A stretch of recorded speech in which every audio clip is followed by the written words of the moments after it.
Sir, आप जब ये लेटर पढ़ रहे होंगे तब मैं इस दुनिया में नहीं होंगी। उस दिन पूरा देश होली के रंगों के साथ जश्न मना रहा होगा, पर मैं जिंदगी के अंधेरों में खो चुकी होंगी। लेकिन मरने से पहले मैं डिक्लेयर करती हूँ कि मेरी मौत के जिम्मेदार रंजीत सिंह, मनोज कांत सिन्हा और चेतन कटारिया हैं। मेरी ज़िंदगी को न्याय नहीं मिला सर, पर मैं उम्मीद करती हूँ मेरी मौत को न्याय ज़रूर मिलेगा। नमस्कार, मैं senior inspector Abhimanyu Jindal, crime petrol Dastak में आप सभी का स्वागत करता हूं और साथ ही सोनी टीवी और क्राइम पेट्रोल की पूरी टीम की तरफ से आप सभी को होली की बहुत बहुत शुभकामनाएं, बहुत बहुत मुबारकबाद। आज जो केस मैं आप लोगों के सामने रखने जा रहा हूं, यह केस पिछले साल होली पर ही मेरे सामने आया था। एक तरफ जहां सब खुशियों से सराबोर होकर होली के रंगों से खेल रहे थे, वहीं दूसरी तरफ इस केस का एक काला दिन भी था। इस केस ने मेरे और मेरी टीम के अंदर एक अजीब सी खलबली मचा दी थी। यह केस उस लड़की से जुड़ा था जिसने एक खत लिखा था और उस खत में यह दावा किया गया था कि उसके साथ किसी ने गलत किया था, जिसकी वजह से वो सुसाइड करने वाली है। तब यह सवाल हमारी इन्वेस्टिगेशन में उठने वाला था और सवाल यह भी था कि अगर उस लड़की ने वाकई में सुसाइड किया था तो उसकी ऐसी क्या मजबूरी रही होगी जिसके चलते उसने एक कदम उठाया और वो खत लिखा।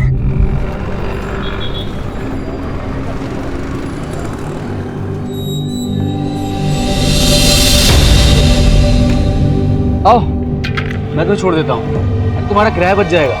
जीजू, मुझे जाना है वसंत विहार और आप जाते हो करोल बाग। मुझे ड्रॉप करने गए ना तो आपका 1 लीटर पेट्रोल वेस्ट हो जाएगा। सो अच्छा है कि मैं ऑटो से चली जाऊँ। और देखो, ऑटो भी आ गया। ऑटो, अरे ऑटो। जीजू, thanks and bye.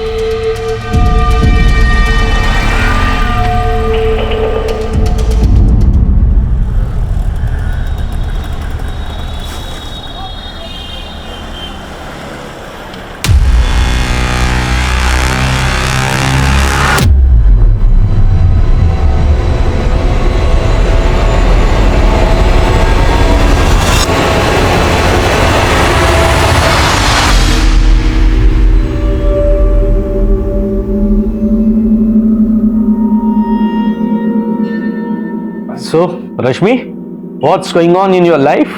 Nothing special, sir. Just days are passing like a moon. 14 days का बढ़ना, 14 days का घटना. Sometimes full moon excitement. Sometimes no moon अमावस. ये क्या बोल रही हो तुम? So funny, but I'll appreciate your dedication. Keep practicing, okay? Sure, sir.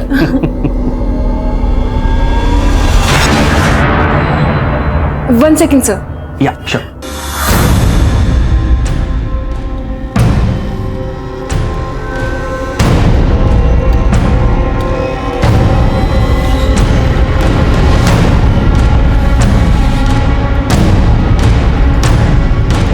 क्या हुआ रश्मि?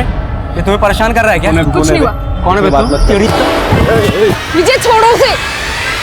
मैंने कितनी बार तुमसे कहा कि मेरे मामले में टांग मत अड़ाया करो।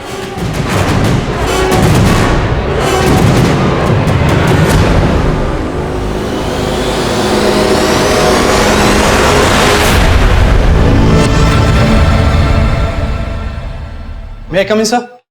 यस, कम इन। सर, आपको एक लेटर आया है।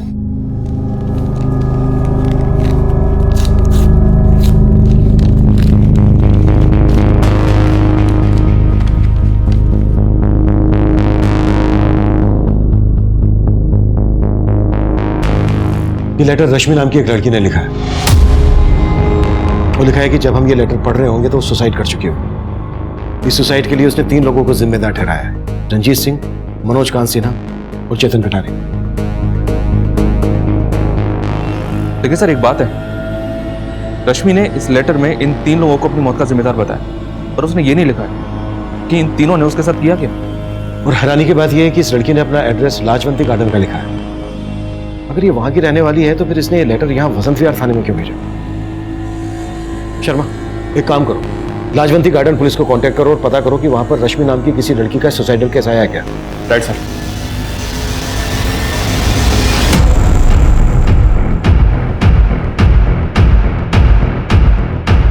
सुमन, तो ठीक तो है ना? ना मेरी बच्ची। सुमन बेटा, रश्मि का कुछ पता चला? अरे भाड़ में गई रश्मि। उसने इतना सब कुछ किया और तू सुमन का हालचाल पूछने के बजाय रश्मि रश्मि कर रही है। धननाथ जी, रश्मि की हरकत की वजह से हम बेहद शर्मिंदा है। माफी मांगते हैं आपसे। आप ऐसी बात कर रहे हैं आप? उसके लिए आप माफी क्यों मांग रहे हैं? उसने जो कुछ किया गलत किया, एकदम गलत किया। तो भगवान का शुक्र है कि सुमन को कुछ नहीं हुआ, वो सही सलामत है।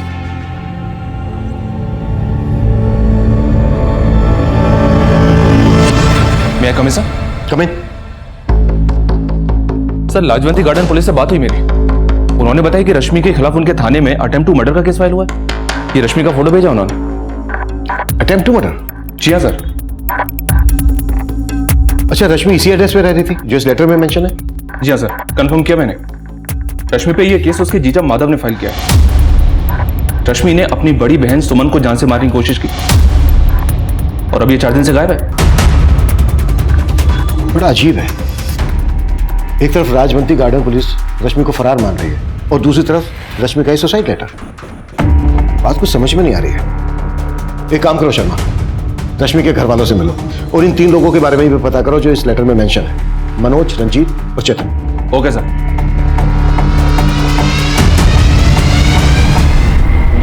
आपको एक लेटर आया। सर, लाजवंती गार्डन पुलिस से बात हुई मेरी। रश्मि के खिलाफ उनके थाने में अटेम्प्ट टू मर्डर का केस फाइल हुआ है। रश्मि पे ये केस उसके जीजा माधव ने फाइल किया है। एक तरफ राजवंती गार्डन पुलिस रश्मि को फरार मान रही है और दूसरी तरफ रश्मि का ही सुसाइड लेटर। बात कुछ समझ में नहीं आ रही है।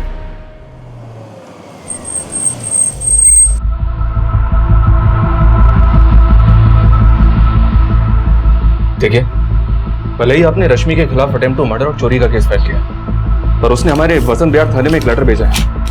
ये देखिए, इसमें लिखा है कि किसी रंजीत, मनोज और चेतन ने उसके खिलाफ कुछ गलत किया है और इसी वजह से उसने आत्महत्या कर ली है। क्या? आत्महत्या? नहीं साहब, मेरी बेटी ऐसा कभी नहीं कर सकती। उसने जो किया वो कम नहीं है। पहले तो अपनी बहन को जख्मी करके भाग गई और अब ये चिट्ठी लिखकर खुद को बचाने की कोशिश कर रही है। आप रश्मि के क्या लगते हैं? सर, मेरे मम्मी पापा हैं। ये भी आपके साथ यहाँ रहते हैं? नहीं सर, ये आज ही गाँव से है। और आपको? मेरे हस्बैंड। जी। तो आप सब मानते हैं कि रश्मि ने आपको जान से मारने की कोशिश की और ये जो लेटर उसने हमें भेजा है तो उसकी कोई चाल है? सर, हमें नहीं पता कि उस लड़की के मन में क्या चल रहा है, लेकिन उसने हम लोगों के साथ कभी भी अच्छा नहीं किया। मम्मी पापा के साथ रोहतक में रहती थी तो उन लोगों को तंग करके रखा था। मम्मी पापा ने उसे यहाँ भेजा तो छी, शर्म आती है मुझे उसे अपनी बहन कहते हुए। और सुमन जी, रश्मि ने आपको जान से मारने की कोशिश क्यों की? मेरा मतलब, क्या रश्मि का आपके साथ कोई झगड़ा हुआ था? मैं और मेरे हस्बैंड उसे यहाँ दिल्ली में सेट करना चाहते थे, पर उस लड़की के इंटेंशन ही गलत थे।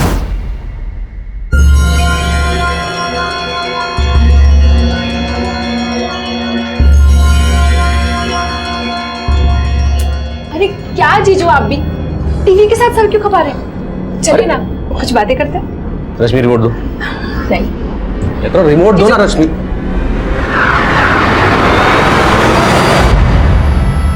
सॉरी जीजू। ओके।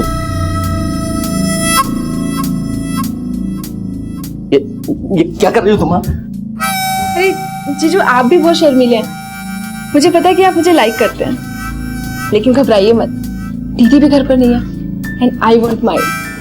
Stop it. रश्मि, क्या बदतमीजी है? अपनी हद में रहा करो तुम। जीजू? और सर, उसके बाद मैंने सुमन को फोन करके घर बुलाया और सब कुछ बता दिया। मुझे अपने घर में रहने की जगह दी और तू मेरा ही घर तोड़ रही है।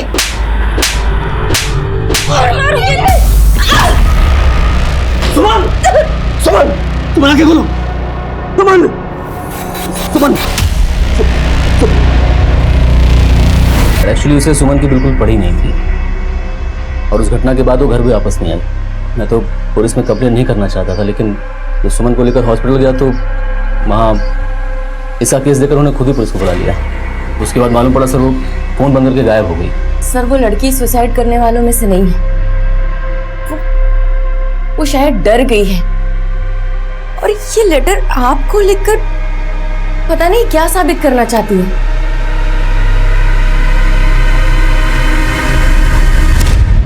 रश्मि के घर वाले अगर मान रहे हैं कि रश्मि ने सुसाइड नहीं किया बल्कि वो फरार है, तो फिर रश्मि कहां गायब हो सकती है? सर, लाजवंती गार्डन पुलिस को फिलहाल रश्मि से जुड़ा कोई क्लू तो नहीं मिला है, पर एक इंफॉर्मेशन मिली है। उनका कहना है कि रश्मि को आखिरी बार उसके सलून की को वर्कर निशा के साथ देखा गया। सलून? रश्मि सलून में काम करती थी? जी हाँ सर, और ये सलून यहाँ वसंत विहार में ही है। वो वहां भी कई दिनों से नहीं गई है। मैं कमिंग सर। सर, लाजवंती गार्डन पुलिस से एक नया अपडेट मिला है। नोएडा पुलिस ने उनसे अभी अभी कांटेक्ट किया था। दरअसल नोएडा पुलिस को 5 दिन पहले एक लड़की की लाश मिली थी। सर, लाश डिकम्पोज थी। पहले पुलिस को लाश के पास कुछ भी नहीं मिला था, लेकिन बाद में नोएडा पुलिस को वो तालाब के पास एक पर्स मिला था। उस पर्स में रश्मि की आईडी थी। इसका मतलब वो लाश रश्मि की हो सकती है। सर, हमने जब इस लड़की का पोस्टमार्टम करवाया तो हमें यह पता चला कि इसकी मौत तकरीबन 5 दिन पहले लंग्स में पानी भरने की वजह से हो गई थी। यानी कि 25 फरवरी को, और हमें वो लेटर भी 25 फरवरी को ही पोस्ट किया गया था। पोस्टमार्टम रिपोर्ट से और कुछ पता चला? हाँ सर, बहुत ही ब्रूटल रेप है सर। लड़की के प्राइवेट पार्ट्स पे इंजरी के कई मार्क्स मिले, लेकिन लाश पानी में होने की वजह से बॉडी से हमें कोई डीएनए सैंपल नहीं मिला सर। उस लेटर में 3 लोगों का नाम मेंशन किया गया है, मनोज, रंजीत और चेतन। हो सकता है उन तीनों ने ही रश्मि का रेप किया हो, लेकिन रश्मि के घर वाले इस लेटर पर भरोसा नहीं कर रहे हैं। सर, ये चक्कर हमें भी समझ में नहीं आ रहा, क्योंकि उसके घर वालों में से कोई भी लाश की शिनाख्त करने नहीं आया। उनका ये कहना है कि रश्मि से उनका अब कोई लेना देना नहीं है। What? एक बात और गौर करने वाली है। रश्मि रहती थी लाजवंती गार्डन में, उसका ऑफिस था वसंत विहार में, और उसकी लाश मिली नोएडा में, जबकि उसने लेटर पोस्ट किया वसंत विहार थाने में। इसका मतलब यह है कि रश्मि ने यह तो डिसाइड कर लिया था कि उसे सुसाइड करना है, लेकिन रश्मि सुसाइड करने यहां नोएडा क्यों आएगी? रश्मि का वो खत, रश्मि के साथ हुई दरिंदगी और उसकी संदिग्ध मौत के कई राज छुपाए हुए थे। मीडिया ने भी इस केस को काफी सनसनीखेज बना दिया था, क्योंकि रश्मि का रेप हुआ था, और रेप जैसी दुखद घटनाएं हमारे देश और समाज में हमेशा एक संजीदा मुद्दा रहा है। आज के वक्त में रेप जैसे घिनौने अपराध आए दिन हो रहे हैं, और पुलिस को अब फिर उस लेटर की सच्चाई पे शक है। पुलिस कश्मकश में है कि नोएडा में मिली लड़की की लाश वाकई रश्मि की थी या किसी और की। पुलिस को कुछ समझ में नहीं आ रहा। भले ही रश्मि के घर वालों ने उस पर अटेम्प्ट टू मर्डर का चार्ज लगाया हो, लेकिन पुलिस को उस लेटर पर ध्यान देना होगा, क्योंकि ये मुद्दा रेप जैसे घिनौने अपराध से जुड़ा है। मीडिया जो सवाल उठा रहा था, हमने उनके उन सवालों के जवाब उन्हें दे दिए थे। बायोमेट्रिक टेस्ट से यह साफ हो गया था कि वो लाश रश्मि की ही थी, और उस खत में जो हैंडराइटिंग थी उसको रश्मि की हैंडराइटिंग से मैच करवाकर हमने ये भी कंफर्म कर लिया था कि वो खत रश्मि ने ही लिखा था। पर रश्मि के खत में 3 नाम थे, मनोज, रंजीत और चेतन, जिन्हें रश्मि ने अपना गुनहगार बताया था। लेकिन रश्मि की बदहाल और संदिग्ध मौत के लिए सिर्फ ये 3 नहीं, कई और लोग भी जिम्मेदार थे। अब यह केस पूरी तरह से हमें सौंप दिया गया था, और हम रश्मि से जुड़े हर इंसान से मिलकर मनोज, रंजीत, चेतन सहित उसकी जिंदगी के हर खलनायक को खोज रहे थे।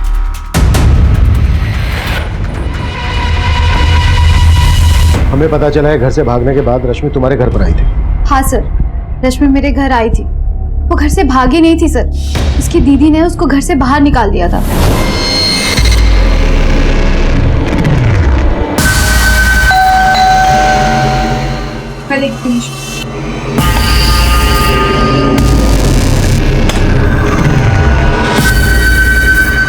निशा, क्या हुआ? क्या हुआ रश्मि? क्या हुआ? क्या हुआ बता तो सर। रश्मि, आज सैलून का ऑफ था। दीदी घर पे नहीं थी तो जीजू जानबूझकर घर जल्दी आ गए, और उन्होंने मेरे साथ। जीजू आपकी कॉफी। अरे जीजू, जीजू क्या कर रहे हैं आप? डरने की जरूरत नहीं है, देख तेरी दीदी भी घर पे नहीं है। आई ऑन माय लेट। हटिए जीजू, अपने हद में रहे, समझे? सर, उसका जीजा बहुत बुरा है, और वो तो उसके घर में रहना भी नहीं चाहती थी। तो बस चाहती थी कि उसको एक अच्छी सी जॉब मिल जाए और वो कहीं और शिफ्ट हो जाए। तुम हमसे कुछ छुपा तो नहीं रही हो? सर, मैं आपसे क्यों कुछ छुपाऊंगी सर? आप चाहो तो सुकन्या से पूछ लो, वो भी हमारे साथ ही थी सर। ये सुकन्या कौन है? सर, मेरी फ्रेंड है। उस दिन हम दोनों रश्मि के साथ ही थे, लेकिन उसके जीजा का बार बार ही फोन आ रहा था। जीजू, आप चाहे किसी भी नंबर से फोन करो, मुझे आपसे बात नहीं करनी है। Sorry sir, yes sir. Thank you sir. किसका फोन था रश्मि? जिसका मुझे कई हफ्तों से इंतजार था। निशा, मुझे जॉब इंटरव्यू का कॉल आया। क्या बात कर रही है? कांग्रेचुलेशन। सर उसके बाद रश्मि जॉब इंटरव्यू के लिए चली गई थी। मैंने उसको रात को फोन करने की भी कोशिश की लेकिन उसका फोन बंद आ रहा था। फिर बाद में मुझे मालूम चला कि उसके जीजा ने उसके अगेंस्ट FIR फाइल की थी। सर मुझे तो लगता है उसके जीजा ने जानबूझकर उसे फंसाया होगा। रश्मि इंटरव्यू देने कहाँ गई थी? सर वो तो मुझे नहीं पता लेकिन उसने पैड पे एड्रेस लिखा था। हमें रश्मि का जो लेटर मिला है उसमें उसने 3 लोगों को मेंशन किया है, मनोज, रंजीत और चेतन। जानती हो इन्हें? नहीं सर, मैंने रश्मि के मुंह से इन तीनों का नाम कभी नहीं सुना। लेकिन हाँ सर, एक बात है, एक लड़का अक्सर सैलून पे आके रश्मि को परेशान करता था। कौन लड़का?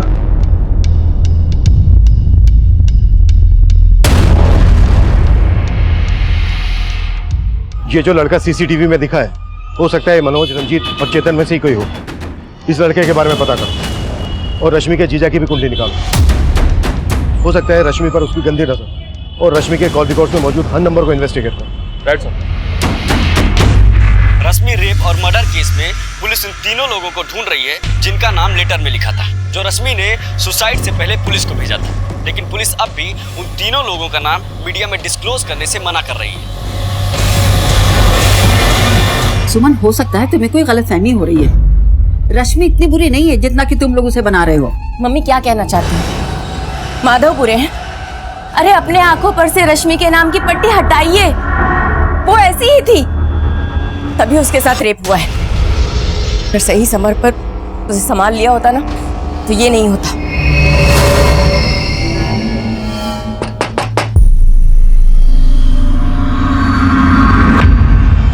क्या इस लड़के को पहचानते हैं आप लोग?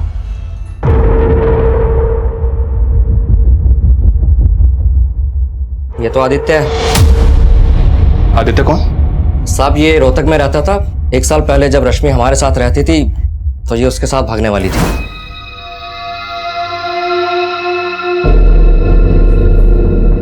रश्मि क्या कर रही थी तुम? भाग रही थी यहाँ से? चल मैं बताता तेरे को, चल बताता मुझे। उसके बाद रश्मि को हमने यहाँ भेज दिया, लेकिन यहाँ तो उसने हमें हमारी ही बेटी और दामाद की नजरों से गिरा दिया था। लेकिन रश्मि के दोस्तों से तो मैं इसका उल्टा सुनने को मिल रहा है। सर रश्मि के दोस्तों से आप वही सुनेंगे जो रश्मि ने उन्हें पढ़ाया है। ना ही वो लड़की किसी भरोसे की है और ना ही उसका ये दोस्त आदित्य। मैंने खुद रश्मि को कई बार इस आदित्य के साथ देखा था। रश्मि जब यहाँ भाग कर आई तो वो भी इसके पीछे आ गया था और वो तीनों लड़के इसी के दोस्त होंगे। तो रश्मि तो बिना सोचे समझे किसी से भी दोस्ती कर लेती थी। मैं कम इन सर? यस कम इन। सर मैंने रश्मि के कॉल रिकॉर्ड्स चेक किए। रश्मि के कॉल रिकॉर्ड्स में मनोज, चेतन और रंजीत, इनमें से किसी का भी नंबर नहीं मिला। कॉल रिकॉर्ड्स में नहीं मिला है तो रश्मि के गली, मोहल्ले, ऑफिस, हर उस एरिया में इन तीनों के बारे में पता करो जहां पर रश्मि का आना जाना था। Okay sir. सर एक और बात, सर रश्मि के कॉल रिकॉर्ड में एक सस्पिशियस नंबर मिला है। सर रश्मि के नंबर पर आखिरी कॉल इसी नंबर से किया गया था। Sorry sir. Yes sir. Sir ये नंबर एक फेक आईडी से लिया गया था और इस वक्त ये नंबर बंद आ रहा है। मैंने इस नंबर के कॉल रिकॉर्ड भी चेक किए तो मालूम चला कि इस नंबर से सिर्फ एक ही कॉल किया गया, रश्मि को। हो सकता है इस नंबर को इस्तेमाल करने वाला उन्हीं तीनों में से कोई एक हो। निशा ने बताया था कि रश्मि को आखिरी कॉल जॉब इंटरव्यू के लिए आया था। मुझे जॉब इंटरव्यू का कॉल आया। ऐसा कोई नंबर मिला है जिसने रश्मि को कॉल करके इंटरव्यू के लिए बुलाया हो? नहीं सर, फिलहाल तो ऐसा कोई नंबर नहीं मिला। निशा ने हमें यह भी बताया था कि जब जॉब इंटरव्यू के लिए रश्मि को कॉल आया था तो उसने एड्रेस नोट डाउन किया था। रश्मि के घर से वो नोटपैड लेकर आओ जिस पर रश्मि ने एड्रेस लिखा होगा। Okay sir. मैं कम इन सर? यस कम इन। सर पूछताछ में पता चला है सैलून और घर के अलावा रश्मि का इकबाल नाम के आदमी के घर पे आना जाना था और रश्मि उसे ट्यूशन भी ले रही थी। ट्यूशन? रश्मि जॉब के साथ साथ पढ़ाई भी कर रही थी? नहीं सर, ये तो पता नहीं चला। तो फिर रश्मि इकबाल से किस चीज का ट्यूशन ले रही थी?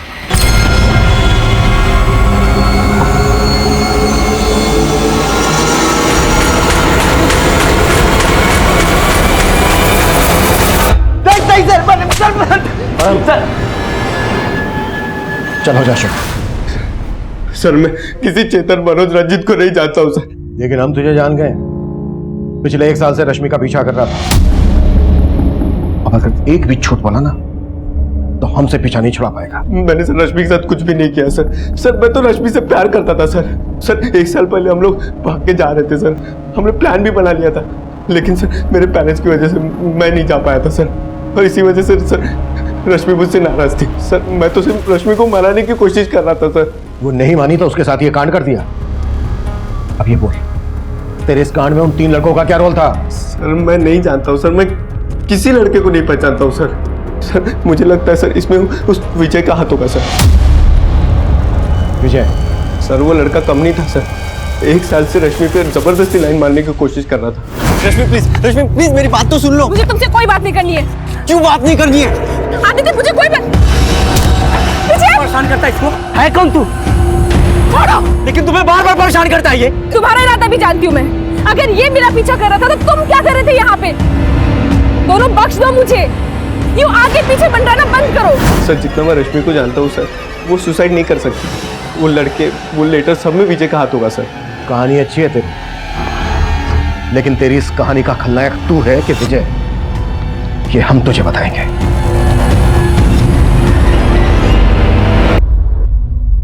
थैंक्स निशा, तुमने वो सब बातें पुलिस को नहीं बताई, वरना उनको गलतफहमी हो जाती। गलतफहमी तो तुम्हें थी कि रश्मि तुम्हारी हो जाएगी। पता नहीं तुम सच कह रहे हो या एनीवेज, मैं हूँ तो तुम्हें टेंशन लेने की कोई जरूरत नहीं।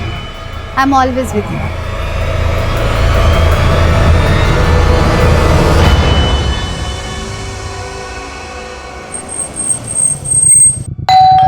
हाँ सर, रश्मि मुझसे ट्यूशन लेती थी। किस चीज की ट्यूशन? वो मुझसे इंग्लिश सीख रही थी। एक्चुअली उस सलून में मेरा आना जाना रहता था। एक दिन उसने अचानक मुझे पूछा कि क्या आप मुझे इंग्लिश पढ़ाएंगे? So we are meeting tomorrow, right? या सेम प्लेस? या okay okay, bye, take care, bye. Sir आप कितनी अच्छी इंग्लिश बोलते हैं, मुझे भी ना अच्छे से इंग्लिश बोलना सीखना है। आप मुझे सिखाएंगे? Course, why not? Okay sir, thank you. उसने मेरी हेल्प मांगी तो मैं मना नहीं कर पाया, और उसके बाद वो मेरे घर आकर इंग्लिश पढ़ती थी। एक्चुअली वो काफ़ी प्रॉब्लम में थी, सलून की जॉब से ज़्यादा कमा नहीं पाती थी। वो चाहती थी कि उसकी इंग्लिश सुधर जाए ताकि कोई अच्छी जॉब उसे मिल सके। कहाँ जॉब ढूंढ रही थी? वो तो आइडिया नहीं है सर। पर मानना पड़ेगा, इंग्लिश काफी अच्छी सिखाई थी आपने उसे। दरअसल रश्मि ने हमें जो लेटर भेजा है ना, वो लेटर भी इंग्लिश में भेजा था। ये देखिए, इस लेटर में उसने 3 लड़कों के नाम लिखे, रंजीत, मनोज और चेतन, जिन्हें वो अपनी मौत का जिम्मेदार मानती है। क्या रश्मि ने कभी आपसे इन 3 लड़कों के बारे में कुछ जिक्र किया था? नहीं सर, इनके बारे में तो कुछ नहीं बताया, पर आई डाउट कि ये लेटर रश्मि ने लिखा है। आई मीन रश्मि इंग्लिश सीख जरूर रही थी, लेकिन उसकी इंग्लिश इतनी भी अच्छी नहीं थी जितनी कि इस लेटर में लिखी हुई है। तो इकबाल ये बोल रहा है कि रश्मि की इंग्लिश इतनी अच्छी नहीं थी जितनी अच्छी इंग्लिश लेटर में लिखी गई है। पर हमने तो लेटर की हैंडराइटिंग रश्मि की हैंडराइटिंग से मैच करवाई है। हो सकता है सर इकबाल हमसे झूठ बोल रहा हूँ। पर इकबाल किस मकसद से झूठ बोलेगा? चलो एक बार को हम मान लेते हैं कि इकबाल जो बोल रहा है वो बिल्कुल सही है, रश्मि की इंग्लिश इतनी अच्छी नहीं थी। पर यह भी तो हो सकता है कि रश्मि को मजबूर करके ये लेटर लिखवाया गया, उसको गुमराह किया गया। रश्मि को पता ही नहीं हो कि वो लेटर में जो लिख रही है उसका मतलब क्या है। सर रश्मि के बैकग्राउंड से अब तक हमें रंजीत, मनोज और चेतन के कोई क्लू नहीं मिले। इसका मतलब साफ है कि रश्मि के साथ रेप किसी और ने किया है और उससे जबरदस्ती वो लेटर लिखवाकर हमें मुद्दे से भटकाने की कोशिश की गई है। होने को तो कुछ भी हो सकता है शर्मा। इस लिहाज से हर वो आदमी हमारा सस्पेक्ट है जो अब तक हमारी रडार में आया है। विजय को उठा लो, जो रश्मि के साथ सैलून में काम करता था। मनोज, रंजीत और चेतन की इन्वॉल्वमेंट को भी हम नजरअंदाज नहीं कर सकते। हो सकता है इन नामों के लोग हों, लेकिन अब तक हमारी नजर में ना आए हों, और ये लोग नोएडा के रहने वाले हों, जहां पर रश्मि की हमें लाश मिली थी। नोएडा और दिल्ली में इन नाम के जितने भी लोग हैं, सबका डेटा निकालो और सबको इन्वेस्टिगेट करो। Okay sir. मैं कमिन सर? कमिन। सर ये वही नोटपैड है जिसपे रश्मि ने इंटरव्यू वाली जगह का एड्रेस लिखा था। लेकिन सर एक बात समझ में नहीं आई, रश्मि ने वो पन्ना तो फाड़ दिया था जिसपे उसने एड्रेस लिखा था। सर फिर आपने ये नोटपैड क्यों मंगवाया? वेट,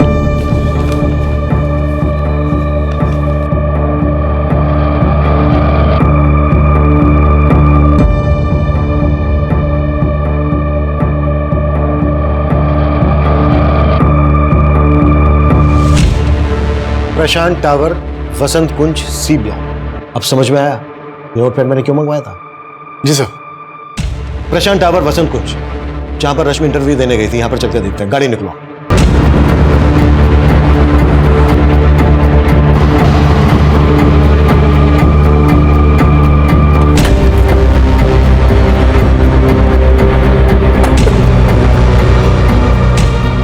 सर ये प्रशांत टावर तो अंडर कंस्ट्रक्शन साइट है, यहाँ कोई इंटरव्यू के लिए कैसे आ सकता है? पर किसी को यहाँ रेप और मर्डर करने के लिए तो लाया जा सकता है।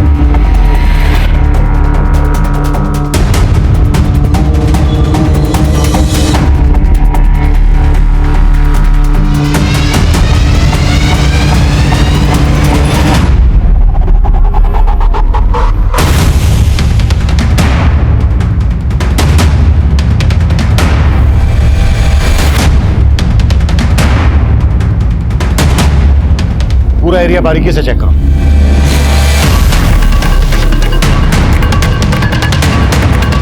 Sir button. यहाँ जरूर कोई कांड हुआ है। अभिषेक सर, फॉरेंसिक टीम बुलाओ तुरंत और पता करो ये जगह किसकी है और यहाँ किन किन लोगों का आना जाना है। सर। हाँ सर, मैं मानता हूँ कि मैं रश्मि को पसंद करता था, लेकिन ऐसा मैंने कुछ भी नहीं किया है। हम भी मानते हैं कि सबसे पहले तूने हमें आदित्य के बारे में बताया था, लेकिन तूने ये नहीं बताया था कि सिर्फ आदित्य का और रश्मि का ही नहीं बल्कि तेरा और आदित्य का भी झगड़ा था। नहीं सर, आदित्य से मेरा कोई झगड़ा नहीं था। मैं उस लड़के से सिर्फ रश्मि को प्रोटेक्ट करने की कोशिश करता था। लेकिन अब तुझे हमसे कोई प्रोटेक्ट नहीं कर पाएगा।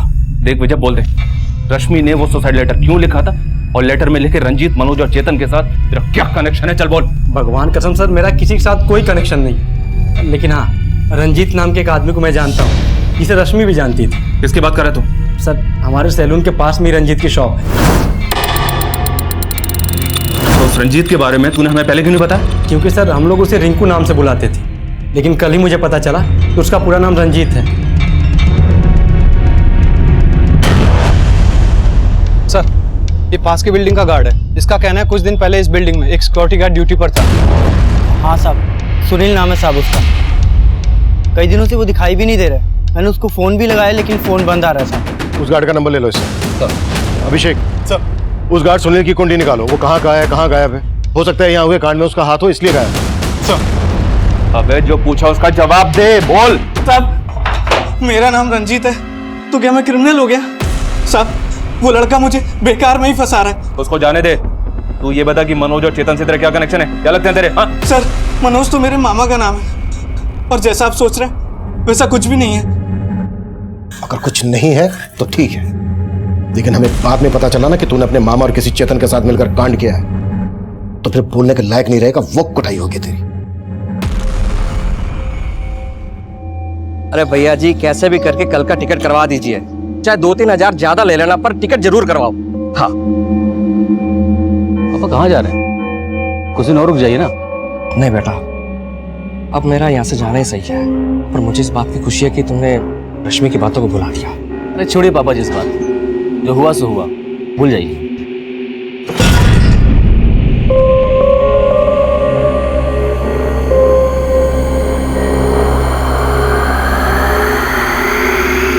अरे क्या है? हा? क्या है तुम्हारी माँ यार? जब वो घूरती रहती है। सच बता रहा हूँ, अगर मेरा दिमाग खराब हो गया ना तो कसम से बता रहा हूँ। क्या खराब हो जाएगा तुम्हारा दिमाग? क्या खराब हो जाएगा? अरे शुक्र करो कि तुम्हारी वजह से मैंने अपनी बहन को बदनाम किया, और अगर अब तुमने मुझे धोखा दिया ना तो छोड़ूंगी नहीं मैं तुम्हें, याद रखना।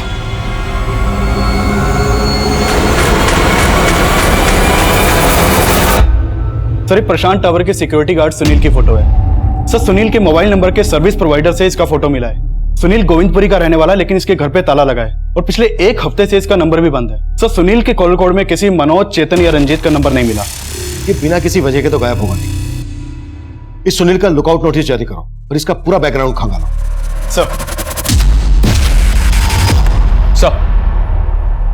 सर, मैंने दिल्ली और नोएडा में रहने वाले सभी रंजीत, मनोज और चेतन नाम के लोगों का आधार कार्ड का डेटा निकलवाया, और उनमें से मुझे ऐसे 3 रंजीत, मनोज और चेतन मिले हैं जिनका आपस में कनेक्शन है। ये देखिए सर।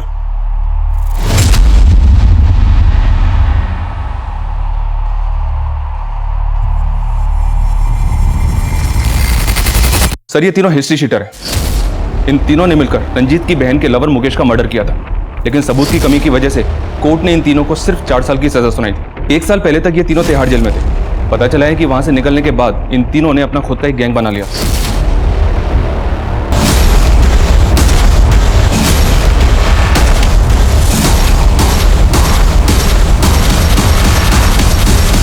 सर, ये तीनों इलीगल आर्म्स डीलिंग के धंधे से जुड़े हैं। नोएडा, गाजियाबाद और मेरठ में अपना धंधा करते हैं और काफी टाइम से अंडरग्राउंड है। और रश्मि की लाश मिली थी हमें नोएडा में। हो सकता है इन तीनों की रश्मि पर गंदी नजर रही हो और इन तीनों ने ही रश्मि का रेप किया। अपने खबरियों को अलर्ट करो, इन तीनों की एक एक डिटेल निकालो। ये तीनों मुझे जल्द से जल्द अंदर चाहिए। Okay sir. भैया कमिन सर। कमिन। सर अभी रश्मि की माँ का फोन आया था, उसने रश्मि के जीजा से जुड़ी कई बातें बताई। हमने उसकी कॉल डिटेल्स चेक की, उसमें 2 से 3 प्रोस्टिट्यूट के नंबर्स भी मिले हैं।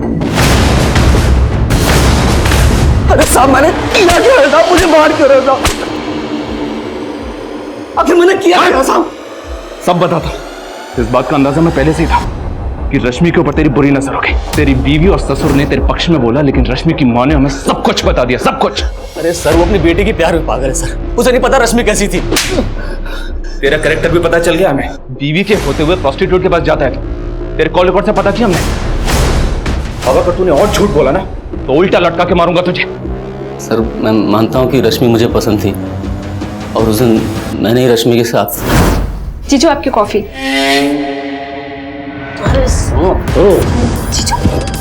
जीजू क्या कर रहे हैं आप? हटिए जीजू, अपनी हद में रहे, समझे? साहब मैं डर गया था साहब, मुझे लगा कि इसके पहले रश्मि जाके सुमन को सब कुछ बता दे। मैंने ही सुमन से जाके झूठ बोल दिया कि रश्मि ने मेरे साथ। इतना ही नहीं, तूने लाजवंती गार्डन पुलिस को यह भी बोला कि रश्मि ने तेरी बीवी की जान लेने की कोशिश की। सर रश्मि ने जानबूझ के धक्का नहीं दिया था, उन दोनों का झगड़ा हुआ था। और उसके बाद रश्मि का रेप हुआ। शायद तूने ही उसे मजबूर किया सुसाइड करने के लिए, या उसका मर्डर किया? ये सर मैं क्यों करूंगा ऐसा साहब? तो रंजीत, मनोज और चेतन से करवाया तूने? बोल। साहब मैं इन तीनों को जानता तक नहीं। कह रहा हूं कि मैंने कुछ नहीं किया, मुझे जितना पता था मैंने आपको सब कुछ बता दिया। साहब मेरा विश्वास कीजिए। रश्मि का जीजा माधव इस केस का शातिर खिलाड़ी था जो कुछ भी कर सकता था, लेकिन अब तक माधव अपने इस बयान पर अडिग था कि रश्मि की हुई संदिग्ध मौत और रेप में उसका कोई हाथ नहीं है। माधव के अलावा आदित्य और विजय भी हमारी रडार पर थे। वहीं दूसरी तरफ अंडर कंस्ट्रक्शन बिल्डिंग प्रशांत टावर के गार्ड सुनील की भी हमें तलाश थी, और तभी हमें मनोज, रंजीत और चेतन नाम के 3 गुंडों का पता चला, और उन्हें ढूंढने के लिए हमने अपना खबरी नेटवर्क तुरंत एक्टिव कर दिया। क्या ये वही गुंडे थे जिनके बारे में उस खत में लिखा गया था? क्या ये वाकई में रश्मि के गुनहगार थे, या फिर इनके नाम का इस्तेमाल करके कोई बड़ा खेल खेला जा रहा था?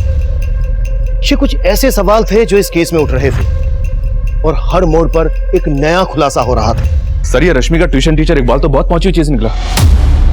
ये एक हाई प्रोफाइल फिल्म पे है। इसके कॉल रिकॉर्ड्स में कई सारी लड़कियों के नंबर हैं जिन्हें ये एस्कॉर्ट बना के अपने कई सारे क्लाइंट्स के पास भेजता है।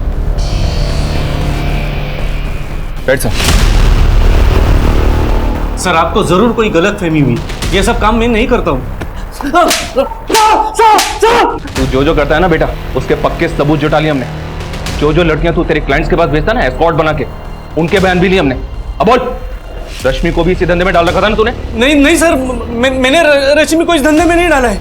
लेकिन ये बात सच है कि रश्मि को एस्कॉर्ट बनाने के लिए मैं उसे इंग्लिश की ट्रेनिंग दे रहा था। वो काफी एम्बिशियस थी और दिखने में भी अच्छी थी। तो जब उसने मुझसे इंग्लिश सिखाने के लिए कहा तब मैंने सोचा कि मैं उसे आसानी से ट्रैप कर सकता हूँ। लेकिन सर मैंने रश्मि के साथ कुछ नहीं किया है सर। तूने कहा था कि वो लेटर भी रश्मि ने नहीं लिखा था, लेकिन उस लेटर पे जो हैंडराइटिंग है ना, वो रश्मि के हैंडराइटिंग से मैच करता है। कहीं ऐसा तो नहीं कि इंग्लिश सिखाने के बहाने तूने ही रश्मि से वो लेटर लिखवाया और बाद में उसको? नहीं सर, मैं अभी भी यही कहूंगा कि इतनी अच्छी इंग्लिश में रश्मि लेटर नहीं लिख सकती है, और ना ही मैंने उससे वो लेटर लिखवाया और ना ही मैंने रश्मि के साथ कुछ किया है सर। साहब मेरी बात तो सुनिए। ये इकबाल एस्कॉर्ट सप्लाई का काम करता है। इसका मनोज, रंजीत और चेतन से पक्का कनेक्शन हो, और आई एम श्योर रश्मि को जॉब इंटरव्यू का झांसा देकर इसी ने बुलाया, जहां पर मनोज, रंजीत और चेतन ने रश्मि का रेप किया। ये इतनी आसानी से नहीं बोलेगा, तबीयत से कुटाई करो इसकी। Okay sir. हाँ अभिषेक। तो प्रशांत टावर के गार्ड सुनील का एक गांव वाला खानपुर में रह सकता है। हो सकता है सुनील वहां मिल जाए। उठा लाओ।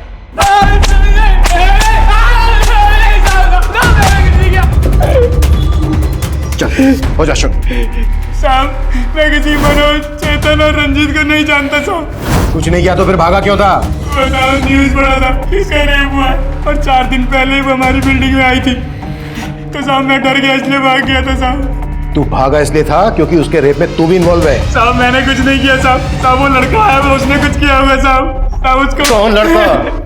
साहब उसको मैं नहीं जानता साहब, वो थोड़े दिन पहले ही मुझे मिला था साहब। उस लड़के ने मुझे पैसे दिए थे और बोला था वो लड़की लेके आएगा, तो साहब मैं लालच में आ गया और मैंने हाँ कर दिया, और अगले दिन ही साहब वो वहां पर आया और उसके साथ एक लड़की और एक लड़का था साहब। वो दोनों लड़के इनमें से कौन थे? इकबाल, विजय, माधव, आदित्य, मनोज, रंजीत, चेतन, कौन थे वो दोनों इनमें से? साहब मैं उसको बहुत अच्छे तरह से पहचानता हूँ साहब, और इनमें से वो कोई भी नहीं था। और साहब दूसरा लड़का, उसको तो मैंने देखा भी नहीं था साहब। जिस लड़के ने तुझे पैसे दिए थे उसका स्केच बनवा सकता है? जी साहब।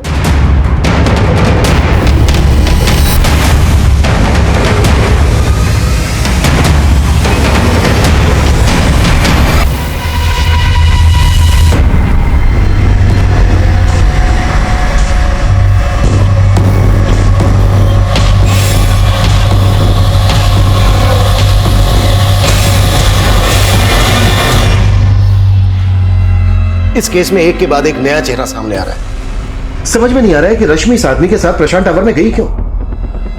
वो लेटर, रश्मि का रेप और मौत, इसके पीछे कोई बड़ी कहानी है जो हमारी समझ में नहीं आ रही है। इस केस को क्रैक करने के लिए मनोज, रंजीत और चेतन का मिलना हमारे लिए बहुत जरूरी है। और हो सकता है इस आदमी के साथ जो एक दूसरा लड़का था ना, वो इन तीनों में से कोई एक हो।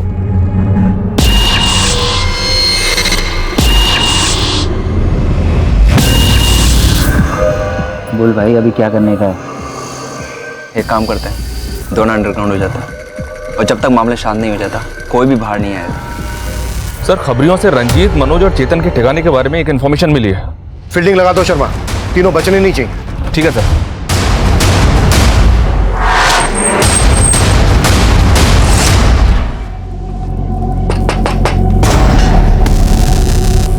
आवाज कम करना।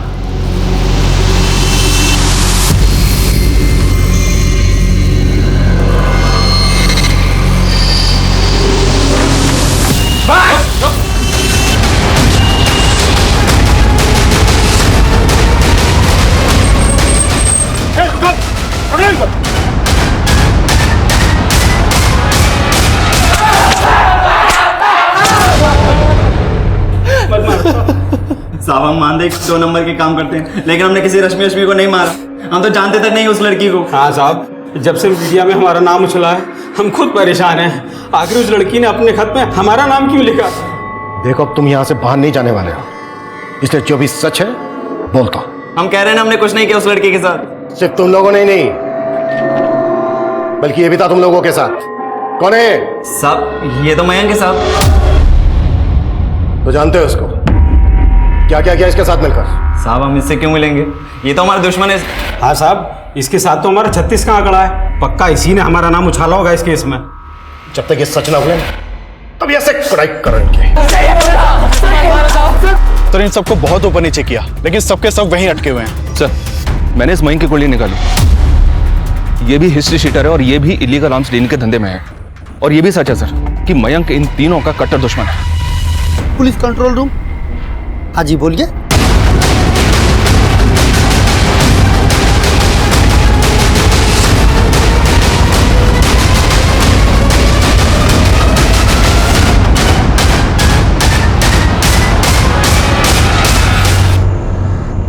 आसपास देखो, कुछ मिलता है क्या? ये वाकई में बहुत बड़ा गेम है। उस गार्ड सुनील ने हमें बताया था कि रश्मि और मयंक के साथ कोई दूसरा लड़का भी था। हो सकता है ये सब उस दूसरे लड़के ने किया, मनोज, रंजीत और चेतन को फंसाने के लिए। पर वो दूसरा लड़का कौन हो सकता है सर? इकबाल, विजय, माधव और आदित्य हमारे सस्पेक्ट हैं। हो सकता है वो इन्हीं में से कोई, या फिर मनोज, रंजीत और चेतन ने हमें यहाँ भेजकर कोई चाल चली है।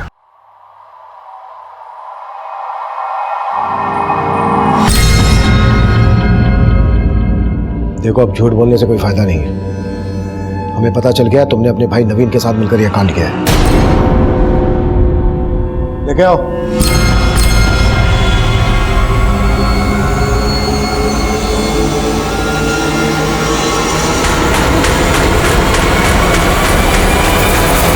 तो अपने कॉलेज के एक लड़के के अटेम्प्ट टू मर्डर केस में सजा काट चुका है। हमें जहां मयंक की लाश मिली वहां तेरा फोन एक्टिव था। अब तू ये बोल तूने ये क्यों और किस मकसद से किया? बोले।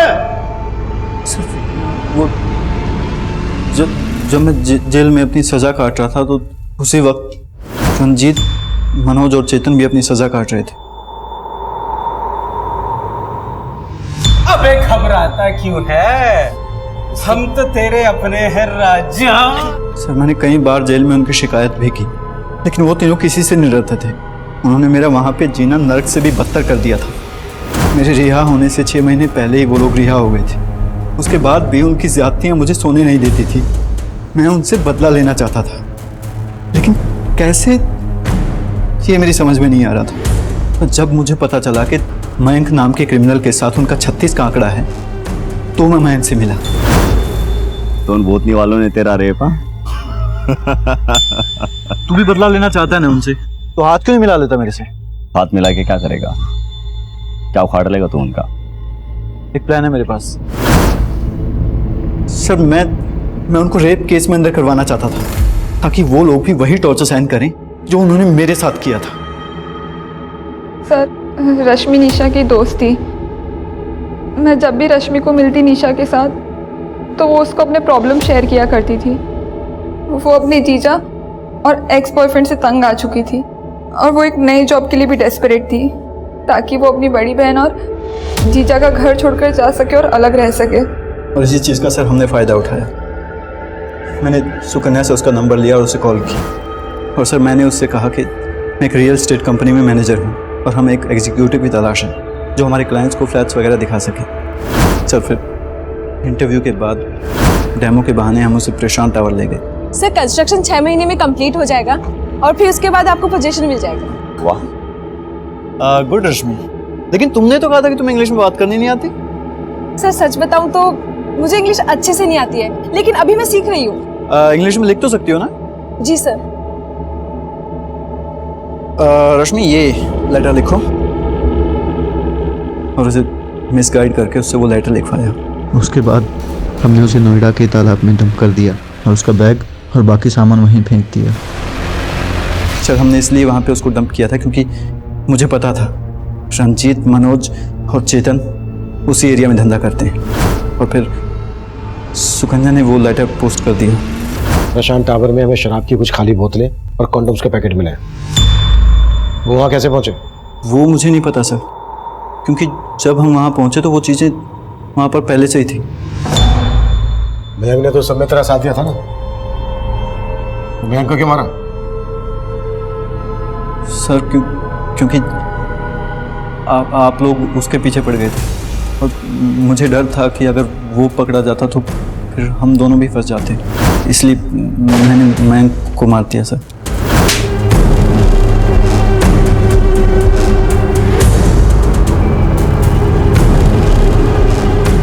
निशा रश्मि की हमदर्द थी। रश्मि निशा के साथ अपनी सारी परेशानियां शेयर करती थी, लेकिन उसकी इन परेशानियों का फायदा उठाकर सुकन्या ने अपने क्रिमिनल भाई के साथ मिलकर उसके साथ इतना बड़ा छल किया कि उसके सारे सपने, सारी उम्मीदें उसकी मौत के साथ धराशायी हो गई। एक लड़की ने अपने क्रिमिनल भाई का बदला लेने के लिए रश्मि को मोहरा बनाया। वहीं रश्मि की सगी बहन ने अपने पति की घिनौनी हरकतों का साथ देकर रश्मि को एकदम से पराया कर दिया। रश्मि को पहले से ही माधव के जुल्मों की दस्तक मिल रही थी। अगर उसने अपने दोस्तों के साथ साथ पुलिस से भी अपना दर्द शेयर किया होता तो शायद उसको इस तरह से मोहरा नहीं बनाया गया होता। अब मैं सीनियर इंस्पेक्टर अभिमन्यु जिंदल आप लोगों से विदा लेता हूं। आपसे फिर मुलाकात होगी एक नए केस के साथ। देखते रहिए क्राइम पेट्रोल दस्तक। मकसद बताना नहीं, बचाना है। नमस्कार, मैं senior inspector Abhimanyu Jindal crime petrol Dastak में आप सभी का स्वागत करता हूं, और साथ ही सोनी टीवी और क्राइम पेट्रोल की पूरी टीम की तरफ से आप सभी को होली की बहुत बहुत शुभकामनाएं, बहुत बहुत मुबारकबाद। आज जो केस मैं आप लोगों के सामने रखने जा रहा हूं, यह केस पिछले साल होली पर ही मेरे सामने आया था। एक तरफ जहां सब खुशियों से सराबोर होकर होली के रंगों से खेल रहे थे, वहीं दूसरी तरफ इस केस का एक काला दिन भी था। इस केस ने मेरे और मेरी टीम के अंदर एक अजीब सी खलबली मचा दी थी। यह केस उस लड़की से जुड़ा था जिसने एक खत लिखा था, और उस खत में यह दावा किया गया था कि उसके साथ किसी ने गलत किया था, जिसकी वजह से वो सुसाइड करने वाली है।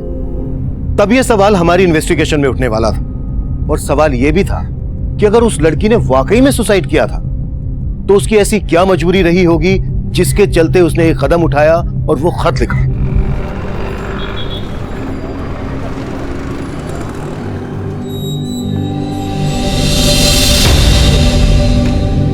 आओ, मैं तो छोड़ देता हूँ, तुम्हारा किराया बच जाएगा। जीजू, मुझे जाना है वसंत विहार और आप जाते हो Karol Bagh.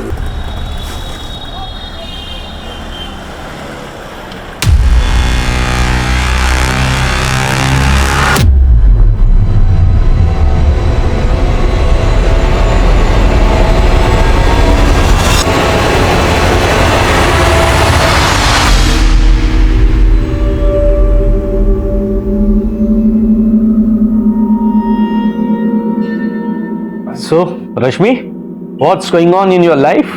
Nothing special, sir. Just days are passing like a moon. 14 days का बढ़ना, 14 days का घटना. Sometimes full moon excitement. रश्मि के घर वाले अगर मान रहे हैं कि रश्मि ने सुसाइड नहीं किया बल्कि वो फरार है, तो फिर रश्मि कहाँ गायब हो सकते हैं? सर, लाजवंती गार्डन पुलिस से एक नया अपडेट मिला है। नोएडा पुलिस को 5 दिन पहले एक लड़की की लाश मिली थी। सर, लाश डिकम्पोज थी। वो तालाब के पास एक पर्स मिला था। उस पर्स में रश्मि की आईडी थी। सर, आपको एक लेटर आया। सर, लाजवंती गार्डन पुलिस से बात हुई मेरी। रश्मि के खिलाफ उनके थाने में अटेम्प्ट टू मर्डर का केस फाइल हुआ है। रश्मि पे ये केस उसके जीजा माधव ने फाइल किया है। एक तरफ लाजवंती गार्डन पुलिस रश्मि को फरार मान रही है और दूसरी तरफ रश्मि का ही सुसाइड लेटर। बात कुछ समझ में नहीं आ रही है।